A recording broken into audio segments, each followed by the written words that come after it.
Hi guys, and welcome back to DadBod Game Reviews. We aim to bring you all the best news and the best reviews of the newest releases and even some nostalgic games. Not only that, but we will also be doing gaming tech reviews, whether it be in gaming pads, consoles or simple wires and battery packs. We'll buy it, test it and give you our honest opinion.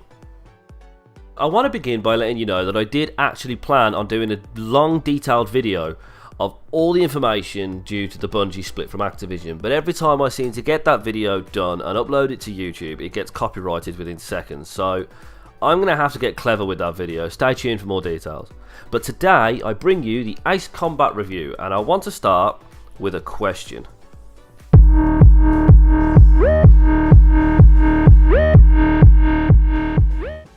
How long do you think it's been since we were able to jump into an awesome fighter jet and blow stuff up without having to study the massive manual that comes with the game?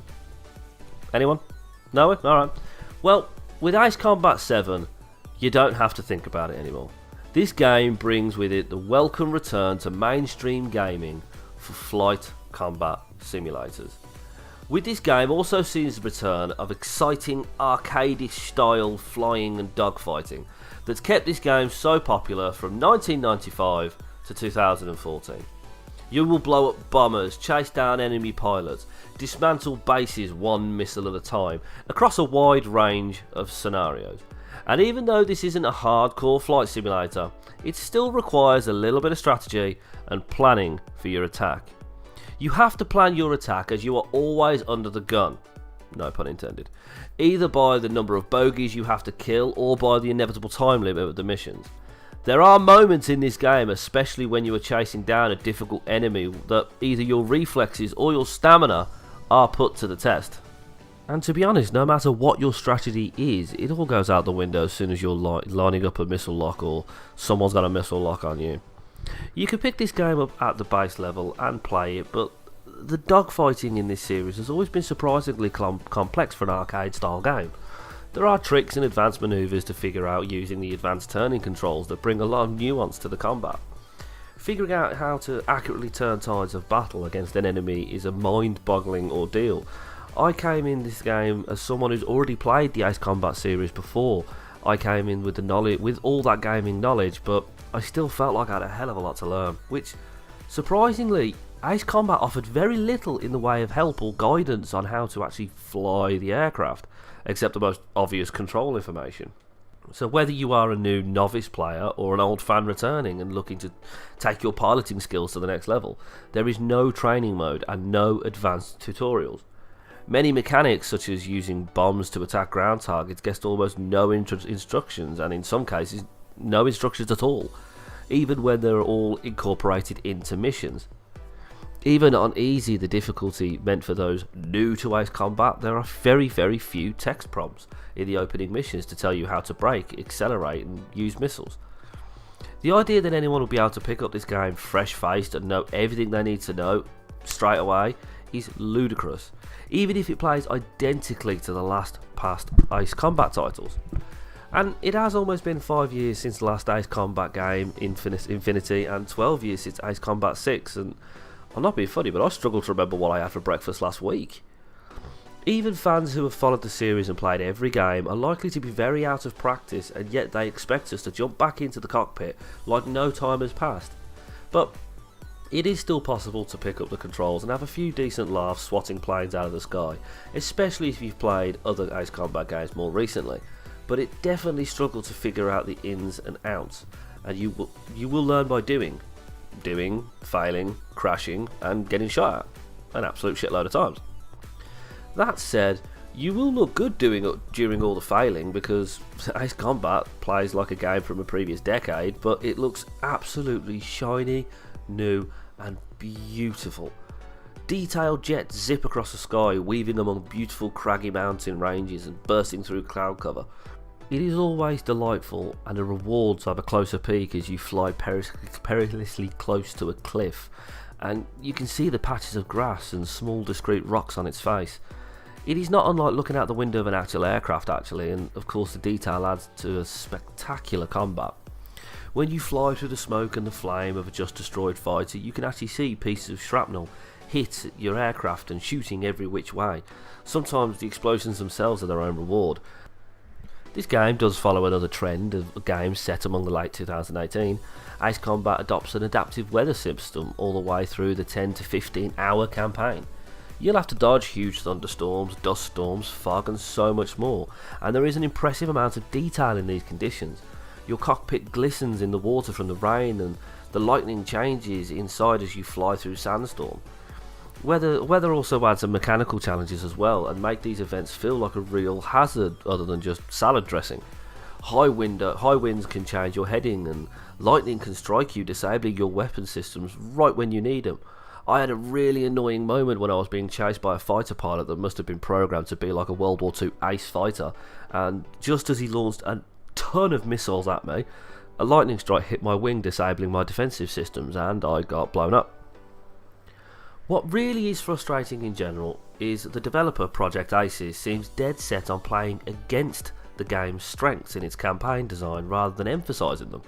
For every fun mission where you blow up a base or take down some skilled enemy pilots who really throw you for a loop, literally, there's something far less appealing always round the corner, including a wide variety of escort missions and at least 3 levels of slow, winding stealth action. And this is coming from someone who loves Metal Gear. You know I love stealth. Technically, you can go back and replay these missions without the cumbersome objectives after you've completed them, which can be fun but feels frivolous since you aren't making progress or earning currency to buy new planes and upgrades. Speaking of which, considering how good the planes looked, I would expect it to see a little bit more of a robust hangar mode, which to admire them up close. What I wanted is similar to what Forza has been giving us for years, the Forza Vista. The ability to look around an aircraft and get in it would have been fantastic. You can check out the planes that you have unlocked at any time, but you have to earn new hangars and skins and other customization elements through the campaign. Even when you do, it still feels like there should be more. The skins are mostly limited to variants from the story, which are almost all different shades of grey with slightly different accents and colours. There is room for so much more, from historically accurate rendering to alternate paint jobs to the ability to get into the plane's guts and check out the internal components. There are rumours of modders already adding different colour schemes to the PC version of the game. Instead of relying solely on its good gameplay and art design to draw you in, Ace Combat 7 leans heavily on its nonsensical story to move you through its campaign. In return to the series' running fictional setting where 2 nations have suddenly decided to I hate you and go to war, and you are once again a disgraced former pilot in prison, are conscripted into a suicide squad-like team of prison pilots. There's an awful lot of pilots in the American prison system. Despite that description, which sounds like a perfectly light and breezy excuse to get you in the air, to be truthfully honest, the story is poorly explained despite being overwritten and overwrought. Rather than focusing on your squadron, the cutscenes and the briefings between each pair of missions spend a stupid amount of time focused on the politics and the macro military strategy of war between the countries that, unless you've played every second of every Ace Combat, you will know absolutely nothing about. It feels like the story is supposed to hold the campaign missions together, but it's layered on too thick and only serves to really gunk up the experience. There is again a Metal Gear Solid-esque type of veneer of commentary that alludes to some kind of underlying theme, but veers in so many different directions you're going to get whiplash trying to understand what they're trying to convey. You might be able to piece together a cohesive thesis from the bits about conscripted pilots, the interplay between politics and war, and obsessive hand-wringing over drone fighter jets, but to do so would be giving this game a little bit more credit than it deserves. The worst part about the story is the fact that you can't really avoid it growing boring. Even if you skip the cutscenes, there's a helping of exposition in every mission briefing, which you can skip but you really shouldn't, because that's where your mission objectives are explained. There is also a steady stream of stupid, inane commentary from your squad mates and mission commands during each level, and you need to pay attention to that dialogue because it sometimes provides context that will help you understand what you're actually doing on the mission. And you need all the help you can get on that score, because even though Ace Combat expects you to understand what is going on all the time, it rarely tells you what it actually wants you to do.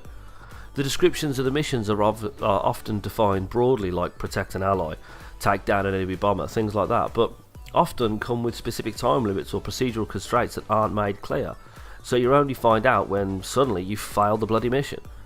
And when they turn around and say protect the ally, they never turn around and go, oh, it's this ally over here, it's just protect that ally. There's 7 of them, which one? You can eventually master missions through repetition, learning where enemies come from and honing your response, but that kind of trial and error grinds the flow of most of the missions to a halt.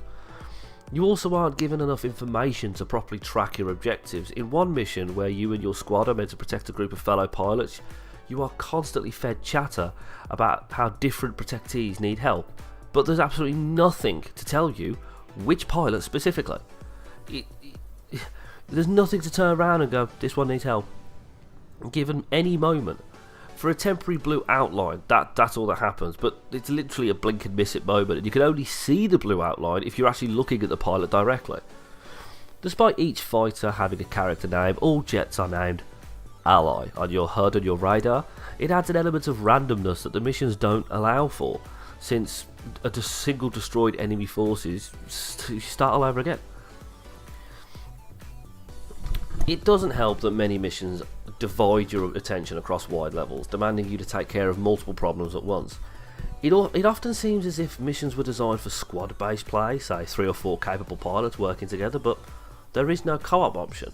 I am beginning to wonder if they were going to do that and then decided no. Instead, you are saddled with inept AI teammate who cannot pull their own weight. I did see once or twice they shot down an enemy, but they would never really advance on an objective or take down a bogey that's right up your arse. I actually saw one fly into the back of an enemy plane. That is how stupid and inept the AI can be on both sides. There is just enough in this game to give you the Forza Horizon for fighter planes, which I wanted it to be, and that I still hope one day this franchise will become. There is definitely room in the modern world of gaming for a game that treats jets with the same reverence as arcadey racing sims treat cars, where you can pick up and understand pretty much everything right off the bat, or maybe drop a tutorial in or two. Though the main stories are certainly the main draw, the game also comes with a surprising, engaging, if not always satisfying, multiplayer mode. It is extremely straightforward, whether you're in an 8-player free-for-all or a team deathmatch between squads of 2 or 4 players. The rules are always the same, a score-based dogfighting scrum. You earn points by hitting other jets or shooting them down, encouraging a massive jumble of jets jockeying for positions. The player with the highest score, not always the most kills or hits, wins. The aircraft tree connects to both the campaign and multiplayer, so you can choose to use any plane and bring all the planes you've earned in the campaign into the multiplayer. You would think that would give someone the numerical edge, but your plane stats and special skills don't matter as much as you think. Any player can win with any plane if you really know how to fly. And this is good for competitive gameplay, but it really takes the wind out of the progression system in the long run.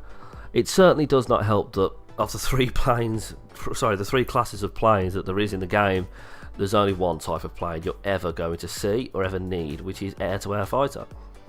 Without the risk of ground targets to contend with, there is really no point in the air-to-ground planes or the balanced multi-roles aircraft. To help balance out the matches where an ace might normally run the table, there is an effective bounty system on the first, second and third place players, offering a rising number of extra points for hitting or killing them. The bounties add strategy and encourage you to think about who to target. This system works a lot better in team-based games, because the bonuses rise very quickly. Just grazing a tough target becomes more than 2 or 3 times as much as taking down a low-scoring player. In Team Deathmatch, this encourages squads to trade hits, especially if you can force a single fighter to score all of an opposing team's points, which builds up an enemy bounty and gives you an edge. Free-for-all matches are more chaotic though, and that strategy really becomes a liability after a few matches. You can score enough kills to take first place, only to suddenly be losing by an absolute stupid margin because one of the top 3 fighters gets shot down. More importantly, dogfighters in multiplayer games tend to play out much slower than the campaign, at least on an individual basis, and it is easy to change your trajectory and dodge a missile, but your targets can also do that as well, meaning it is extremely hard to hit anyone. You really have to bide your time, find the perfect opportunity to shoot someone down. Given the short match time, every round is limited to 5 minutes, it is definitely possible to come away having only been hit once or twice and have it feel like you were just in the wrong position at the wrong time. This is especially true when it comes to players with only a few people.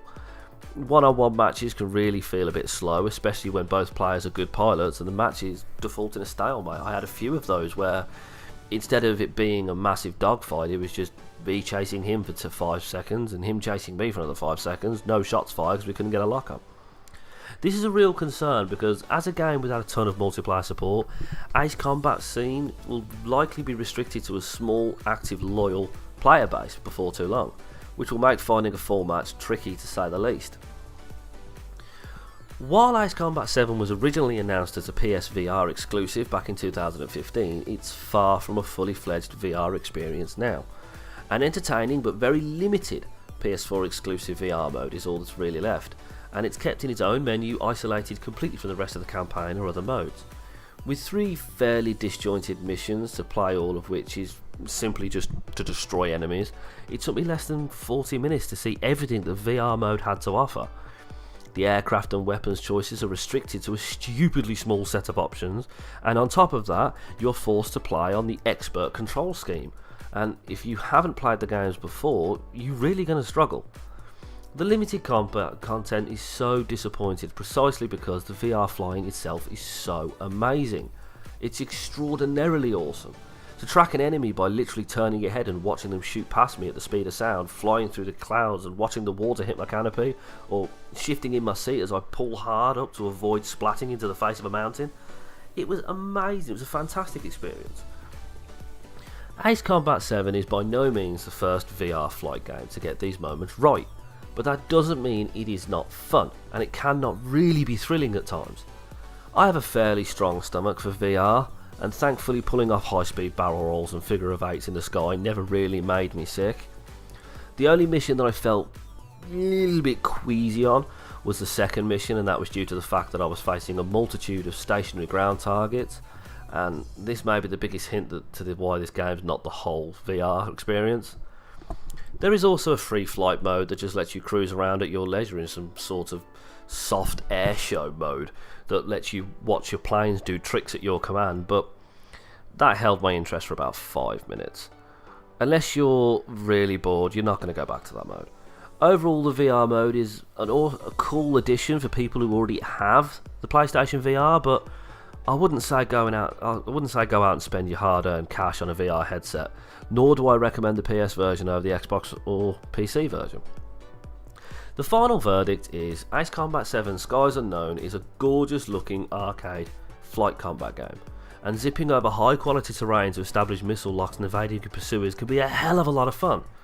But the experience often gets weighed down by its stupidly weird, convoluted but persistent storyline, and some piss poor communication of objectives. I would have to give this game a 7 out of 10. The gameplay is enough for any player to love, but again, without any meaningful direction in the game, it really disconnects you with it. It is enough to prove that there is room for the series to make a comeback, though this game may not be the catalyst to kickstart that fire. But what do you guys think? Do you guys think that today's gaming world is ready for a massive Forza type flight simulator? Or I'd love to see that one day. Imagine a huge flight simulator where your friends can fly in huge squadrons in an open world type flight game. That would be awesome. Oh well, I don't think this game's going to be that, but oh well. What do you guys think anyway? Let me know down in the comments or hit me on Twitter or Facebook. DadBod Game Reviews, DBGR. We're always available to talk. Okay guys, well thanks so much for watching. If you haven't done it before, you know what to do. Hit that subscribe button and knock that bell icon. Give this video a like if you enjoyed it, and I'll see you on the next video. Okay, bye guys.